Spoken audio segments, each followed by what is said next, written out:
Daybreak arrives in Paris about an hour from now. So many Parisians don't want to see what night has shielded from their view. Yes, Paris has lost a church. A parish has lost its gathering place. More importantly, the Catholic Church has lost a holy place at the start of Holy Week, and civilization has lost one of its centers.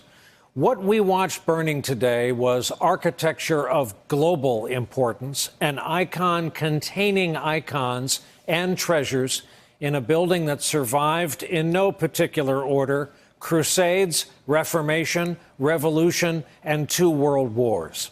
The helplessness came in watching timbers that date back to the 12th century burn as if soaked in gasoline.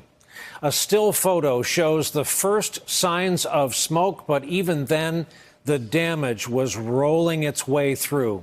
There is no piece of fire apparatus in the world that is built tall enough for this task. And the sheer weight and impact of any airborne water drop, no matter what anyone tells you, could have caused catastrophic collapse and could have pushed the fire elsewhere in the cathedral. Then there's the scaffolding. While the cause is not yet known, just the presence of a construction project exponentially heightens the chance of an accident.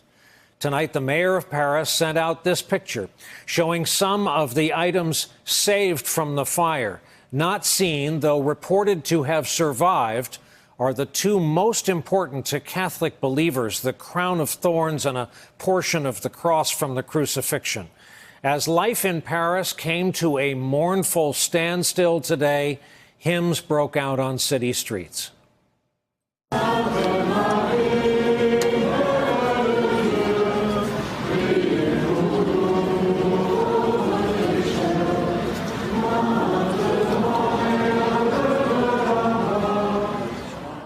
With us tonight from Paris is our own correspondent, Matt Bradley, and here with me in New York is Elaine Sciolino, veteran journalist and former Paris bureau chief for the New York Times. She also happens to be the author of the forthcoming book about the river that surrounds the island where Notre Dame sits, the Seine, the river that made Paris.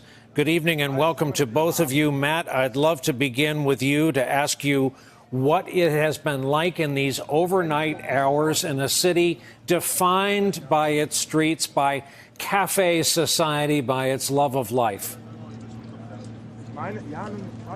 Well, Brian, as you mentioned, Parisians don't want to see what night has been shielding from them. But I also think that when dawn arrives, and you said it's just going to be an hour from now, they're going to be looking at what is left here. And really, there's quite a lot. The edifice behind me, as you can see, so much of this building still stands. The structural integrity of this building is still intact. So many of the relics that, as you said, are so important to so many Catholic believers, they're still intact. And, as a Catholic yourself, I think you remember how these buildings, they mean so much more than just the structure and the architecture. They actually bring life and historically have brought life to the religion for those believers and the people who come and worship there. And I think so much of that is still there. 60% of the roof of this building was destroyed in the fire. That massive spire that rises about a football field's height above the ground, that was destroyed. But everything else, the beautiful rose windows, the stained glass windows, so much of that remains. And President Macron, he announced that he's going to be launching a major fundraising effort to try to rebuild this cathedral. And I think there's actually just so much left that so many of the Parisians can look forward to seeing rebuilt and seeing put forward into building not a new church, but a restored church. Hey, Matt Bradley, with morning approaching after a long night's work, thank you very much for giving us the live situation there in Paris. We appreciate it. Elaine, what's lost with the loss of Notre Dame? Well, let me be a bit radical in saying Notre Dame is not lost. That this, as your colleague said, is a survivor and a surviving edifice and a surviving church.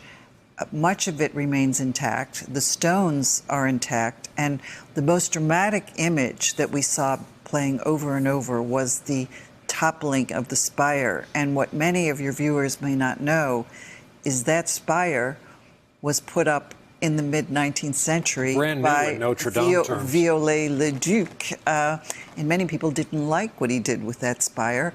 It was corroded. Its wood beams were starting to fall apart.